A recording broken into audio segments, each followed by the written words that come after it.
Hello, good morning students. Now we're discussing 11th class chemistry and your today's topic is emission and absorption spectrum. तो last video के अंदर मैंने आपको numericals करवाए थे based upon the equations that was given by Planck's quantum theory. उसमें जो कुछ इक्वेशंस थी आई होप आपको मैंने 2-3 न्यूमेरिकल छोड़े थे करने के लिए, वो कर लिए होंगे आपने। Okay, if you have any problem then talk to me. Okay, so नया टॉपिक आपके पास है इमिशन एंड एब्जॉर्प्शन स्पेक्ट्रम।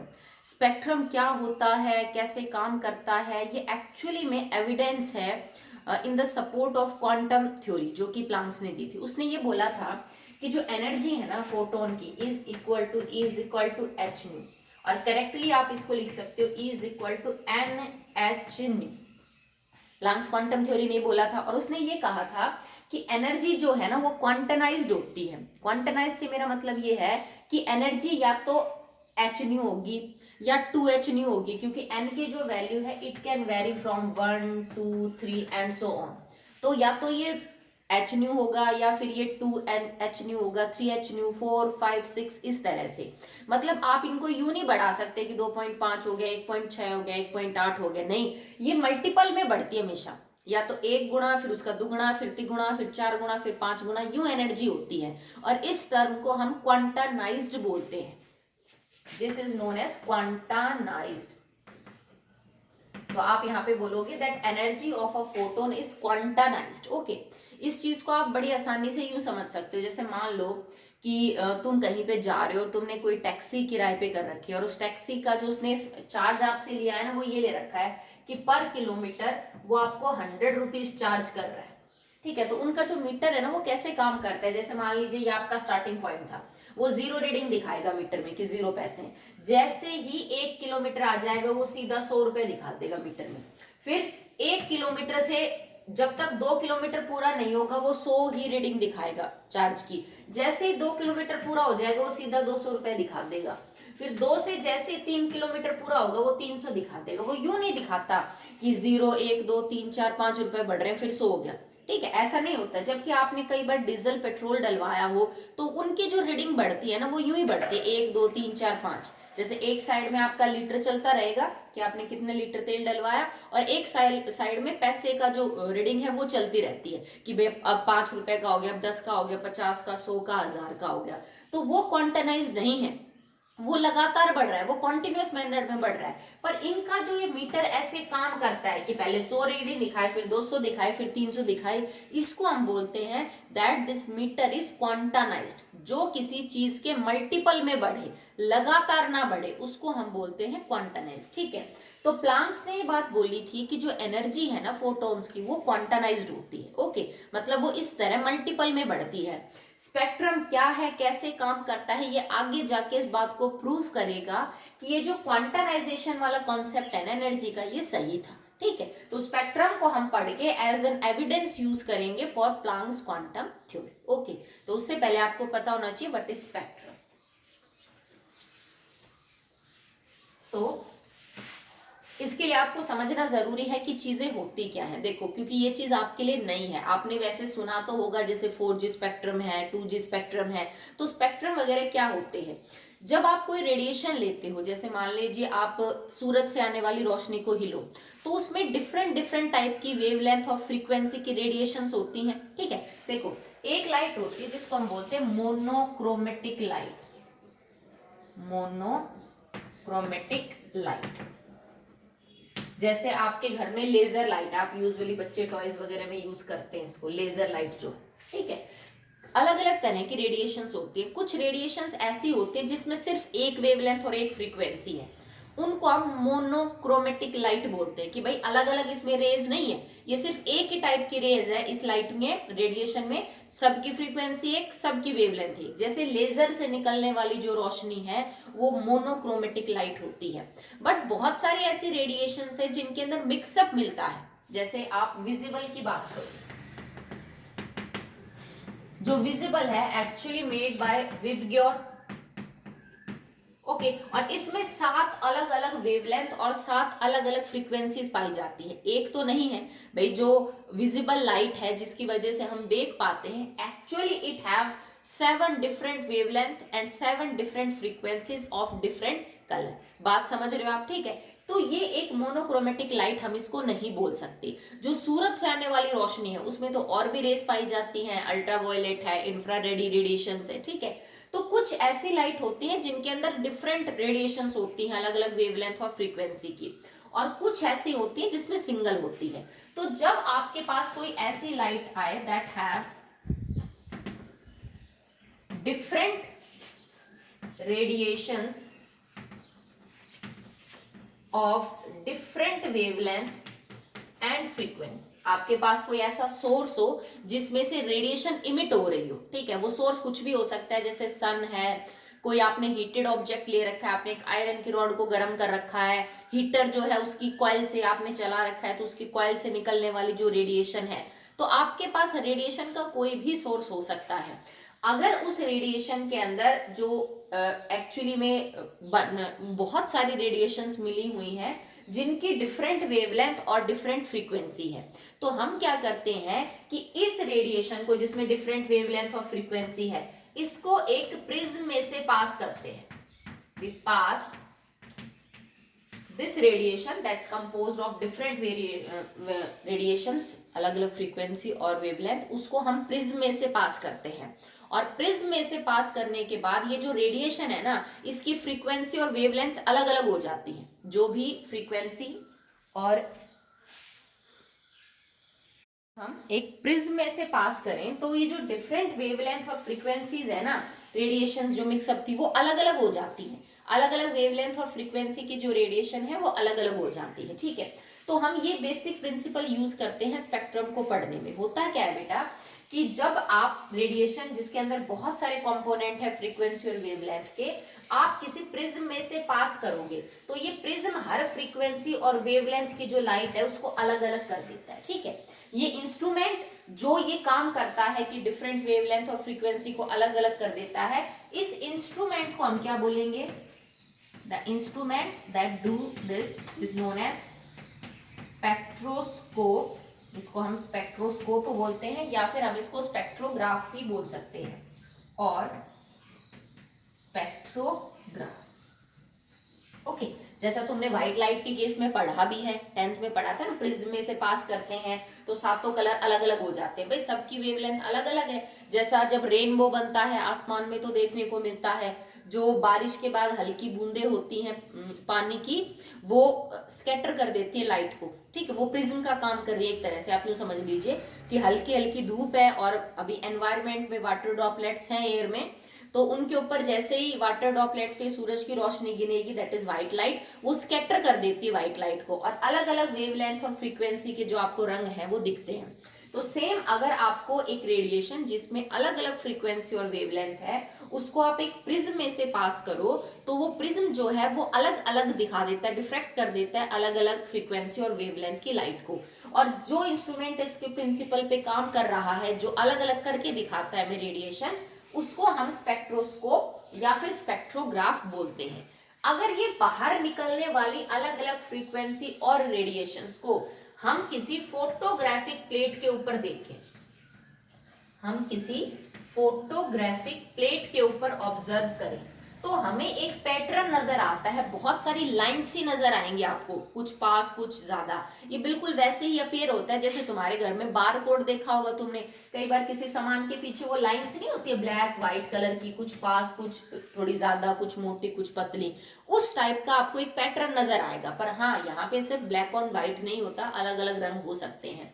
तो जब आप ये निकलने वाली डिफरेंट वेवलेंथ्स और फ्रीक्वेंसी को किसी फोटोग्राफिक प्लेट के ऊपर ऑब्जर्व करोगे तो आपको एक पैटर्न नजर आएगा डिफरेंट लाइंस का, ठीक है, जो हर एलिमेंट के लिए अलग अलग होता है। ये नहीं कि सबके लिए एक जैसा है। अगर तुम हाइड्रोजन ले रहे हो तो कुछ अलग मिलेगा, नाइट्रोजन ले रहे हो तो कुछ अलग मिलेगा, ठीक है। मतलब अलग अलग पैटर्न हो सकता है। When we see these radiations of different wavelength and frequency on a photographic plate, we observe a pattern of different lines. और वो जो पैटर्न निकल के आएगा उसको हम क्या बोलते हैं? This pattern is known as spectrogram. इस पैटर्न को हम स्पेक्ट्रोग्राम या सिंपली बोलते हैं बेटा स्पेक्ट्रम। ओके, तो तो स्पेक्ट्रम क्या होता है? स्पेक्ट्रम या स्पेक्ट्रोग्राम कुछ नहीं, एक ऐसी रेडिएशन जिसमें बहुत सारी वेवलेंथ और फ्रीक्वेंसी है, जिसको हमने जब स्पेक्ट्रोस्कोप के थ्रू देखा और जो अलग अलग वेवलेंथ और फ्रीक्वेंसी की रेडिएशन निकल के आई, उनको फोटोग्राफिक प्लेट पे ऑब्जर्व किया, तो जो पैटर्न निकल के आया उसको हम बोलते हैं दैट इज स्पेक्ट्रम और स्पेक्ट्रोग्राम। आपके घर में जैसे आपके दादा दादी बुजुर्ग होंगे तो कई बार हार्ट की प्रॉब्लम होती है तो हम ईसीजी करवाते हैं, इलेक्ट्रोकार्डियोग्राम। तुमने कई बार अगर उसको देखा हो तो उसमें कुछ नहीं होता, उसमें अलग अलग लाइन सी होती है, ऐसे ऊपर नीचे करके लाइन सी चलती रहती, ठीक है। तो वो एक पैटर्न है, उस पैटर्न को देख के डॉक्टर पता करते हैं कि भाई हार्ट कैसा काम कर रहा है, क्या उसमें कोई डिफेक्ट वगैरह तो नहीं है। जैसे तुमने 10th में ग्राफ्स वगैरह पढ़े हैं, वो आपको इंफॉर्मेशन देते हैं, वो एक पैटर्न है जिससे आपको पता चलता है कि इसका इसके साथ डायरेक्ट रिलेशनशिप है कि इनवर्स, कैसे इंक्रीज करेगा कैसे डिक्रीज। तो जब आप फोटोग्राफिक प्लेट पे इन डिफरेंट वेवलेंथ्स और फ्रीक्वेंसीज को देखोगे तो आपको एक पैटर्न नजर आएगा, बहुत सारी लाइन सी नजर आती है आपको, कुछ पास कुछ दूर, कुछ मोटी कुछ पतली। और वो जो हर लाइन है ना, जैसे मान लीजिए यूं है, हर लाइन की अपनी एक वेवलेंथ और अपनी एक फ्रीक्वेंसी होती है। Each line correspond to a different frequency and a different wavelength, और इस पैटर्न को हम स्पेक्ट्रम का नाम देते हैं। आई होप मैंने बहुत टाइम लगाया है क्योंकि नया है टॉपिक, आपने पढ़ा नहीं है पहले, तो आपको समझ आना चाहिए कि स्पेक्ट्रम हम किसको बोलते हैं। क्लियर है आपको? ठीक है। Now spectrum are of two type, depending upon कि जो आप रेडिएशंस प्रिज्म में से पास कर रहे हो वो कहां से आ रही हैं, किस सोर्स से आ रही हैं। आपका जो स्पेक्ट्रम है वो दो टाइप का हो सकता है, it can be emission spectrum and it can be absorption spectrum, ठीक है। फिर इमिशन की भी आपको फर्दर दो टाइप देखने को मिलेंगे, that is continuous and line. तो अभी हम टाइप से स्टार्ट कर रहे हैं, that is emission and absorption spectrum. Okay,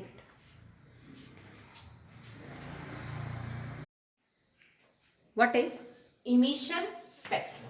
अब इमिशन स्पेक्ट्रम क्या होता है? अगर किसी सोर्स से लाइट इमिट हो रही है, जो अब तक मैंने आपको चीज ली समझाने के लिए, आपको जो एग्जांपल मैंने लिया वो मैंने इमिशन स्पेक्ट्रा का लेके ही समझाया है, ठीक है। अगर आपके पास कोई ऐसा सोर्स है जिसमें से कोई लाइट इमिट हो रही है, रेडिएशन इमिट हो रही है, जैसे कि वो हो सकता है आपका सन, कोई हीटेड ऑब्जेक्ट, ओके, या फिर मान लीजिए कोई गैस है in the discharge tube, in the discharge tube at low pressure।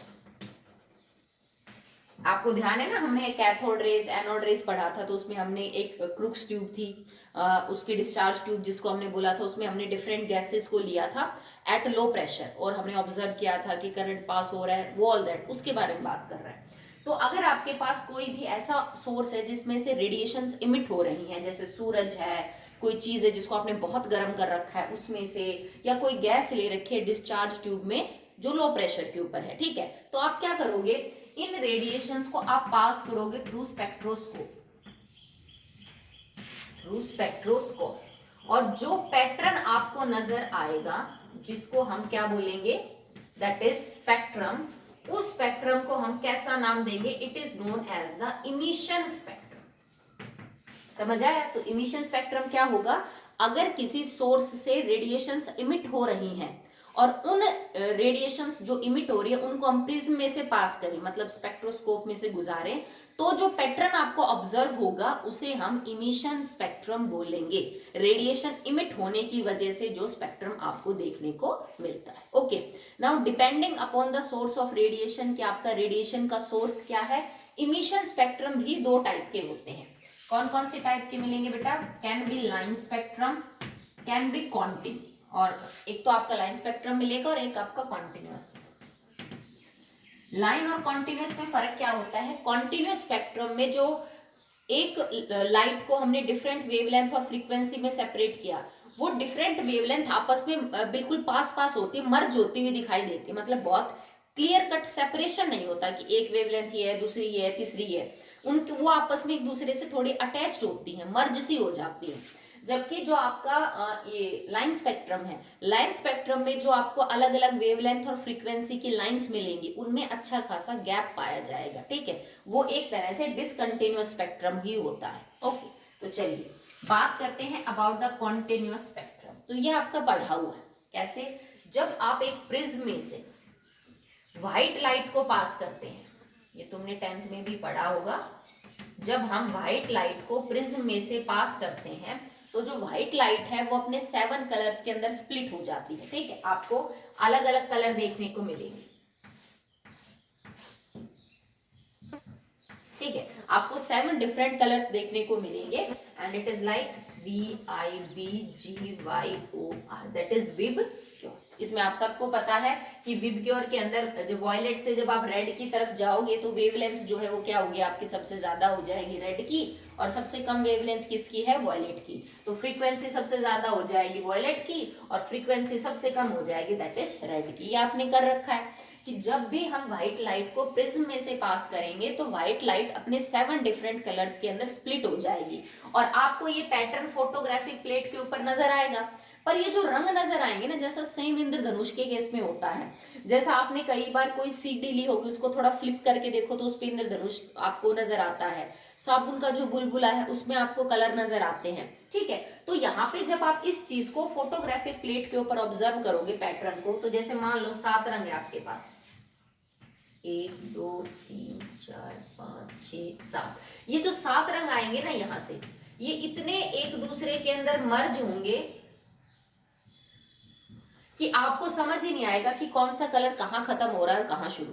तुमने रेनबो देखा होगा, उसमें 7 कलर बड़ी मुश्किल से गिनने में आते हैं क्योंकि एक रंग दूसरे रंग के अंदर इस तरह से मर्ज होता है कि कोई क्लियर कट सेपरेशन होता ही नहीं है। ठीक है, मतलब फ्रीक्वेंसी अलग अलग तो हो गई क्योंकि 7 कलर आपको ऑब्जर्व हो रहे हैं, पर वो एक दूसरे के अंदर थोड़े मिक्सअप से मिलते हैं।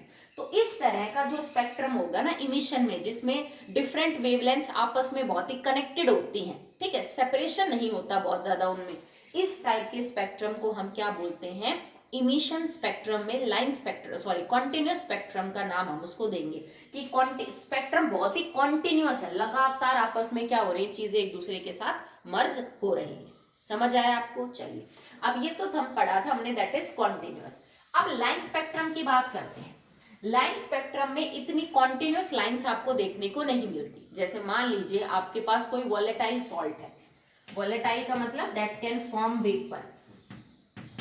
आपके पास कोई वॉलेटाइल सॉल्ट है, जैसे कि मान लीजिए आपके पास सोडियम क्लोराइड हो या फिर कुछ और हो। यूजुअली जो आयनिक कंपाउंड्स होते हैं वो वॉलेटाइल इतने नहीं होते हैं, पर कोई भी वॉलेटाइल सॉल्ट हो, या जैसे नमक आपने ले लिया, तो NaCl को आपको क्या करना है कि NaCl को आप किसी फ्लेम के ऊपर रखिए। जैसे स्पैचुला में आपने नमक ले लिया और नमक को आप फ्लेम के ऊपर हीट करिए, या फिर आप इलेक्ट्रिक डिस्चार्ज पास करिए एक डिस्चार्ज ट्यूब में से। जैसे हमने वो कैथोड और एनोड रेस की डिस्कवरी पढ़ी थी, तब हमने किया था कि किसी डिस्चार्ज ट्यूब में से इलेक्ट्रिक करंट पास करेंगे तो एक बार ग्लो नहीं करती। हाइड्रोजन के केस में ग्लो अलग था, नाइट्रोजन के केस में ग्लो अलग था, लो प्रेशर पे जब डालते हैं। तो जब हम किसी वॉलेटाइल सॉल्ट को या किसी गैस को लो प्रेशर के ऊपर इलेक्ट्रिक करंट दें, इस सॉल्ट को बंसन फ्लेम की प्रेजेंस में हीट करें, तो एक्चुअली में अलग अलग कलर की जो वेवलेंथ्स हैं वो इमिट होती हैं। जैसे मान लो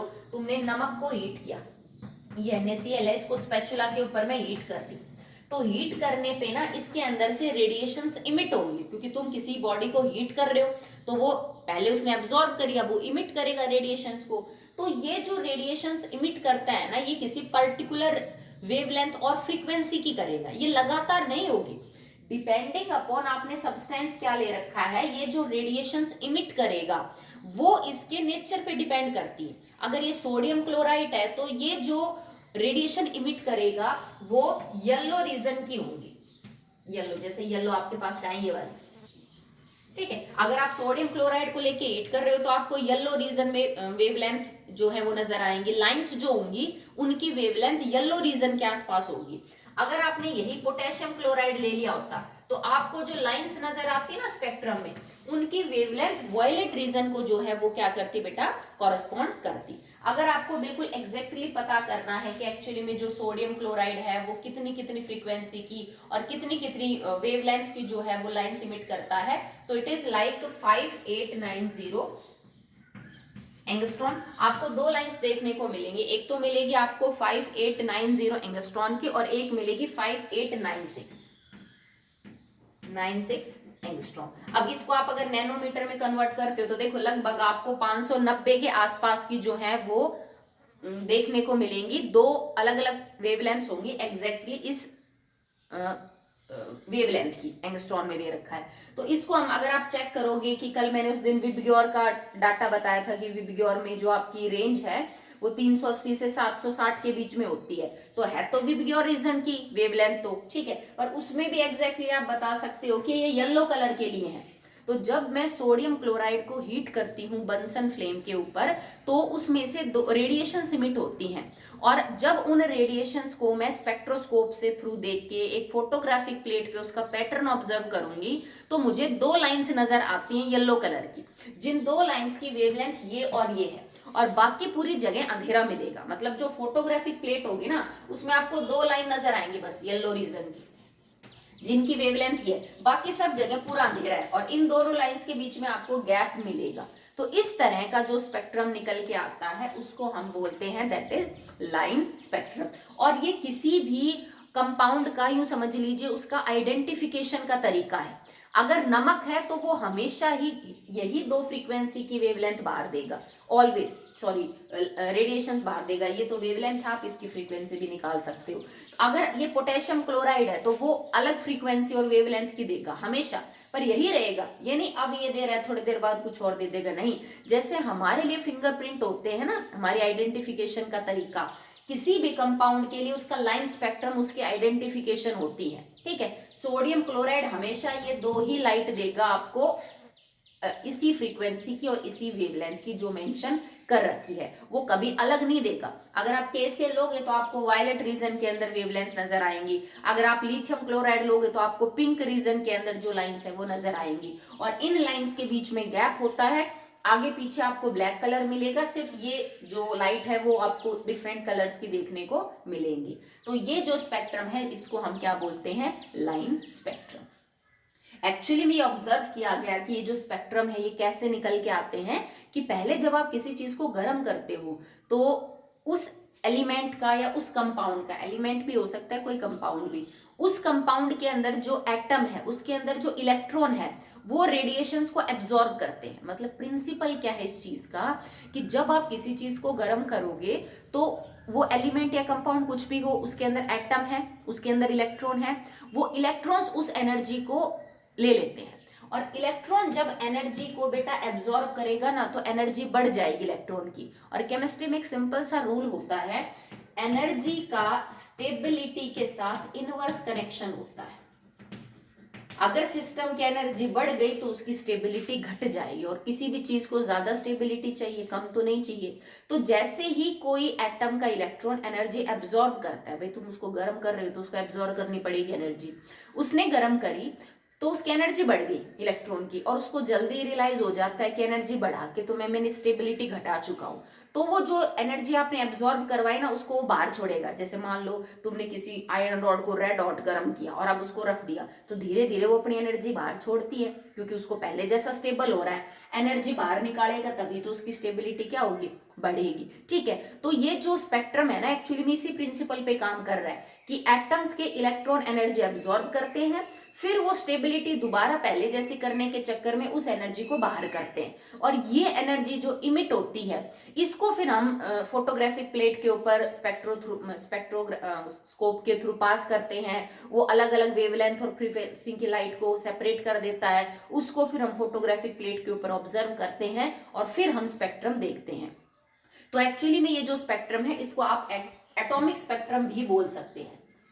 एटॉमिक स्पेक्ट्रम मतलब एटम्स के अंदर मौजूद इलेक्ट्रॉन्स की वजह से जो स्पेक्ट्रम आ रहा है that is atomic spectrum. Okay, so अभी हमने स्पेक्ट्रम क्या होता है वो डिस्कस कर लिया और इमिशन स्पेक्ट्रम क्या है वो कर लिया। Now we are moving on the absorption spectrum.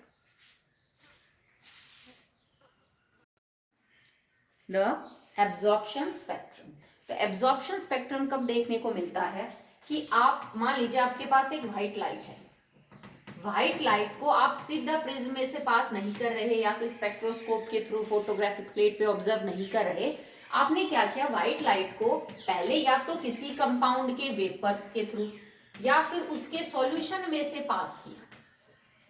सबसे पहले आपको क्या करना है, व्हाइट लाइट को सीधा ऑब्जर्व नहीं करना प्रिज्म के थ्रू फोटोग्राफिक प्लेट पे। पहले आप व्हाइट लाइट को या तो किसी कंपाउंड के वेपर्स के अंदर से पास करिए, एलिमेंट्स के वेपर्स के थ्रू पास करिए, या किसी सॉल्यूशन में से गुजारिए, और उस सॉल्यूशन या वेपर में से जो लाइट बाहर आई उसको स्पेक्ट्रोस्कोप के थ्रू देखिए और उसका पैटर्न आप ऑब्जर्व करिए। ओके, करना क्या है, पहले व्हाइट लाइट आई, उसको किसी सॉल्यूशन में से पास करो। ये किसी भी कंपाउंड का सॉल्यूशन हो सकता है, जैसे मान लो नमक का ही सॉल्यूशन लिया मैंने, यहां से व्हाइट लाइट ली और उसको पास किया, और इसको इस यहां से निकलने वाली रेडिएशंस को फिर मैंने प्रिज्म के ऊपर डाला, इसको डिफ्रेक्ट किया, और इस पैटर्न को आगे ऑब्जर्व किया फोटोग्राफिक प्लेट पे। तो जो आपको पैटर्न नजर आएगा उसको हम बोलेंगे that is absorption spectrum. Clear है, आपको समझ आया? एब्जॉर्प्शन स्पेक्ट्रम में रेडिएशंस को एब्जॉर्ब होने से जो स्पेक्ट्रम बनता है उसको बोलते हैं। और रेडिएशन एब्जॉर्ब कहाँ हुई, जब तुमने व्हाइट लाइट को इस सॉल्यूशन में से पास किया, तो किसी अलग अलग सॉल्यूशन होगा तो अलग अलग वेवलेंथ और फ्रीक्वेंसी की रेडिएशंस को एब्जॉर्ब करेगा। रेडिएशंस इमिट भी होती हैं और एब्जॉर्ब भी होती हैं। जब तुम व्हाइट लाइट को इस सॉल्यूशन में से पास करोगे तो ये सॉल्यूशन डिपेंडिंग अपॉन किसका सॉल्यूशन है, वो किसी पर्टिकुलर वेवलेंथ और फ्रीक्वेंसी की लाइट को एब्जॉर्ब कर लेगा, बाकी को नहीं करेगा। ओके, अब मान लो इसमें से दो वेवलेंथ की रेडिएशंस को एब्जॉर्ब कर लिया, बाकी सारे को ऐसे कैसा जाने दिया, नहीं। तो आपको जो पैटर्न नजर आएगा ना, उसके अंदर दो जगह पे आपको डार्क लाइंस नजर आएंगी, क्योंकि एब्जॉर्ब किया है। तो जो भी वेवलेंथ ये एब्जॉर्ब करेगा उस वेवलेंथ की जगह आपको डार्क लाइन नजर आएंगी, डार्क लाइंस। ठीक है, और ये डार्क लाइन किसकी वजह से होती हैं, it is due to the absorption of that particular wavelength. और इस स्पेक्ट्रम को जो ये नजर आएगा जिसमें ये डार्क लाइंस आपको देखने को मिलेंगी, इसको हम एब्जॉर्प्शन स्पेक्ट्रम बोलते हैं। अभी हम क्या बात कर रहे थे कि जो आपके पास NaCl है, NaCl के केस में आपको दो वेवलेंथ मिल रही थी, ठीक है। दोनों ही वेवलेंथ जो है वो आप लगभग 590 एग्जैक्टली अगर आप देखें तो it is 5890 and I think it is 5960। NaCl के केस में जो दो वेवलेंथ्स की रेडिएशन इमिट कर रहा था वो ये दोनों थी। अगर आप NaCl के सॉल्यूशन में से ही व्हाइट लाइट को पास करेंगे तो इन्हीं दो वेवलेंथ्स की जगह आपको डार्क बैंड नजर आएंगे। इसका मतलब NaCl ने वही दो पर्टिकुलर वेवलेंथ्स की जो रेडिएशन है उनको एब्जॉर्ब किया है, जिनको वो लास्ट वाले में इमिट कर रहा था। ठीक है, तो किसी भी कंपाउंड में यही प्रॉपर्टी होती है बेटा, वो एक पर्टिकुलर वेवलेंथ को एब्जॉर्ब करता है और पर्टिकुलर को ही इमिट करता है। तभी तो हम कह रहे हैं कि स्पेक्ट्रम किसी भी सब्सटेंस का फिंगरप्रिंट है। अगर मेरा फिंगरप्रिंट आप जैसा है तो फिर इसका आइडेंटिफिकेशन में तो कोई रोल ही नहीं रहा। अगर NaCl ये दो लाइट एब्जॉर्ब कर सकता है वेवलेंथ या इसको इमिट कर सकता है, और कोई और सब्सटेंस भी इन्हीं दोनों को इमिट और एब्जॉर्ब करेगा, तो आप सोडियम क्लोराइड और उसमें तो कंफ्यूज हो जाओगे कि कौन सा है। तो ये फिंगरप्रिंट का काम इसलिए करता है बिकॉज हर पर्टिकुलर कंपाउंड एक पर्टिकुलर वेवलेंथ की लाइट को ही एब्जॉर्ब और उसी को ही क्या करता है, इमिट करता है। तो इमिशन स्पेक्ट्रम में आपको ये दो लाइंस येलो कलर की नजर आई थी, बाकी सब जगह अंधेरा था, स्पेक्ट्रम में सब डार्क था, ये दो लाइंस नजर आ रही थी आपको अलग से। अगर आप एब्जॉर्प्शन स्पेक्ट्रम देखेंगे तो यही इसी वेवलेंथ की दो लाइट्स आपको डार्क नजर आएंगी। ठीक है, क्योंकि अब ये एब्जॉर्ब हुई हैं, तब ये लाइट इमिट हो रही थी। ठीक है, तो इस स्पेक्ट्रम को हम बोलते हैं that is absorption spectrum. Clear है, आपको समझ आया बेटा? ठीक है, और ये सेम होती हैं, हर कंपाउंड के लिए सेम है। अगर कोई भी कंपाउंड जैसे KCl है, वो जिन पर्टिकुलर वेवलेंथ्स को इमिट करेगा उन्हीं को एब्जॉर्ब करेगा। ओके, तो इमिशन स्पेक्ट्रम में वो कलर्ड लाइंस मिलेंगी, तो एब्जॉर्प्शन स्पेक्ट्रम में उसी वेवलेंथ पे आपको डार्क लाइंस देखने को मिलेंगी। ओके, नाउ इसके बाद जो टॉपिक है that is difference between emission and absorption spectrum. तो मैंने आपको सारे पॉइंट बता दिए। इमिशन स्पेक्ट्रम दो टाइप के होते हैं, लाइन एंड कॉन्टिन्यूअस। एब्जॉर्प्शन नहीं होता, वो सिर्फ एक ही टाइप का होता है। इमिशन स्पेक्ट्रम में हम कोई जो इमिटेड लाइट है उसको ऑब्जर्व करते हैं फोटोग्राफिक प्लेट पे, जबकि एब्जॉर्प्शन स्पेक्ट्रम में हम एब्जॉर्प्शन जब कोई लाइट एब्जॉर्ब करती है तो उसको क्या करते हैं, ऑब्जर्व करते हैं। यहाँ व्हाइट लाइट को पहले किसी सॉल्यूशन में से पास किया जाता है एब्जॉर्प्शन में, फिर उसको ऑब्जर्व किया जाता है। जबकि इमिशन में हम लाइट को डायरेक्ट ऑब्जर्व करते हैं, जो रेडिएशन निकल रही है किसी भी सोर्स से उसको सीधा प्रिज्म पे डाला जाता है। यहाँ पे पहले उसको किसी सॉल्यूशन में से या वेपर में से गुजारा जाता है और फिर जाके उसको स्टडी किया जाता है। तो डिफरेंस है, आप कर लेना, मैंने आपको वैसे भी बता दिए, ठीक है। अब अगला आपके पास जो टॉपिक है that is emission spectrum of hydrogen. ये वर्ड हमारा पहले आया था, कब याद है आपको? रदरफोर्ड ये बात नहीं समझा पाया था। दूसरा, जो इलेक्ट्रोमैग्नेटिक वेव थ्योरी थी उसकी भी ये लिमिटेशन थी। इलेक्ट्रोमैग्नेटिक वेव थ्योरी की फोटो इलेक्ट्रिक इफेक्ट और ब्लैक बॉडी रेडिएशन लिमिटेशन थी जो एक्सप्लेन कर चुके।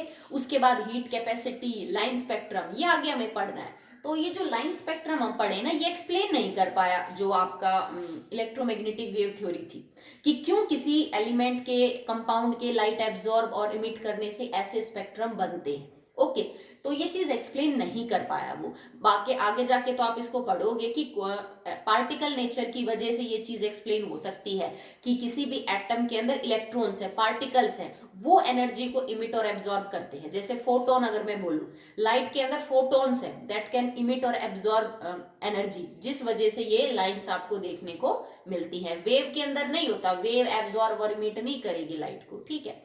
तो अब हम पढ़ेंगे emission spectrum of hydrogen.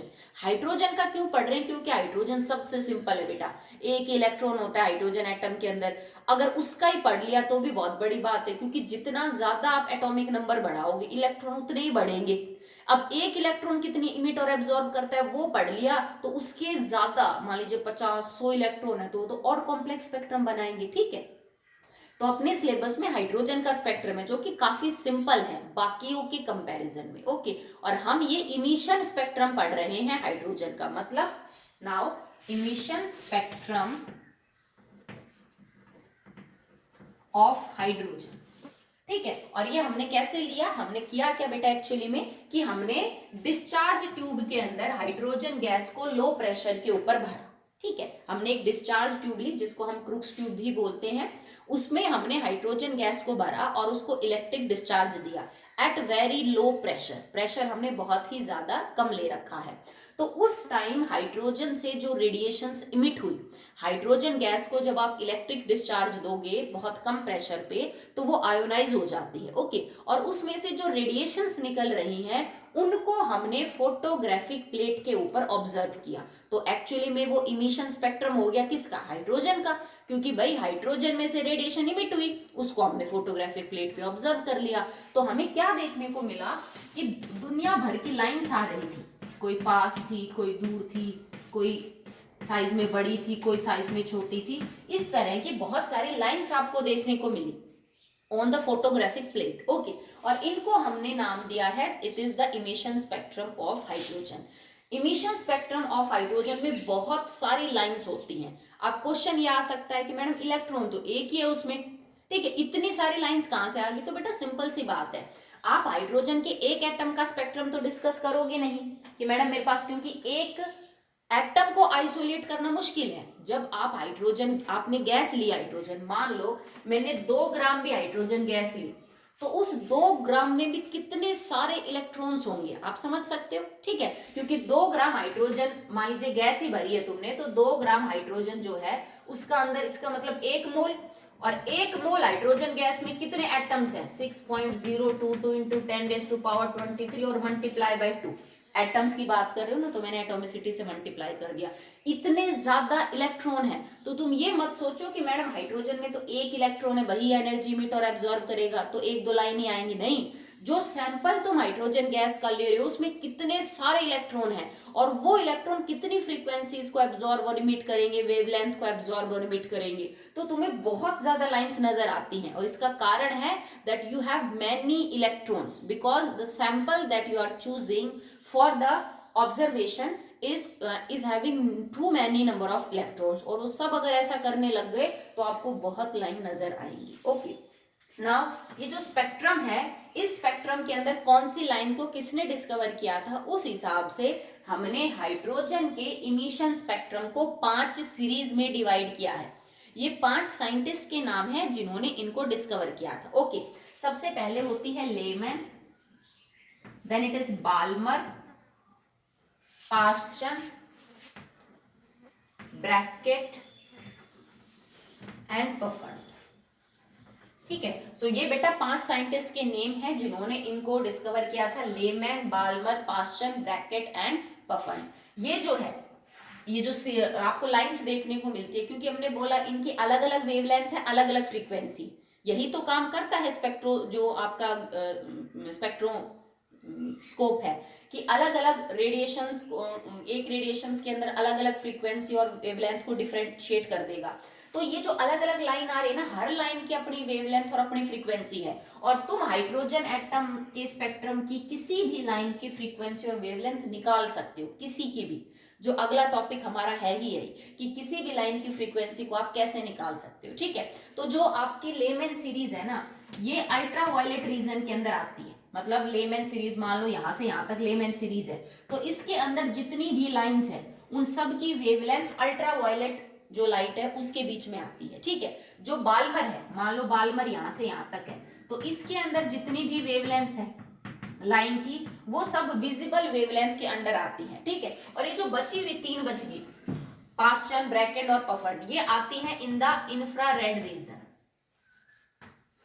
Infrared reason. तो इनके अंदर जितनी भी लाइंस हैं वो आपको क्या मिलेंगी, इंफ्रारेड रीजन के अंदर उनकी वेवलेंथ मिलेगी। बट जैसे मान लो यहां से यहां तक पास्चन है, यहां से यहां तक ब्रैकेट है, और यहां से यहां तक पफर्ड है, इन सब की अलग अलग होती है। तो तुम ये बता सकते हो कि मैडम पास्चन की पहली लाइन की वेवलेंथ क्या है। पास्ट देखो, जैसे मान लो ब्रैकेट सीरीज ये है, समझाने की बात है कि ब्रैकेट सीरीज ये है, और मैं तुमसे ये पूछूं कि ब्रैकेट सीरीज की पहली लाइन की वेवलेंथ क्या बताओ, तुम बता सकते हो।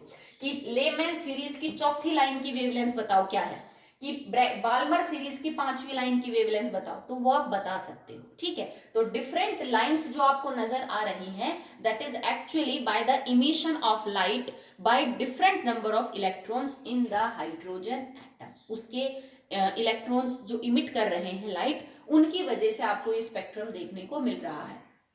रदरफोर्ड इलेक्ट्रोमैग्नेटिक वेव थ्योरी इनको नहीं समझा पाए, क्योंकि वो वेव नेचर कंसिडर कर रहे थे कि जो लाइट है उसका नेचर वेव है, वो उसमें पार्टिकल मान ही नहीं रहे थे कि उसके अंदर कोई पार्टिकल भी होता है जो एनर्जी इमिट और एब्जॉर्ब कर सकता है। इस वजह से वो लिमिटेशन थी। तो आज के लिए बेटा इतना ही। कल हम न्यूमेरिकल करेंगे, एक ऐसा फॉर्मूला देखेंगे जिससे आप पता कर सकते हो इनकी वेवलेंथ और फ्रीक्वेंसी। ओके।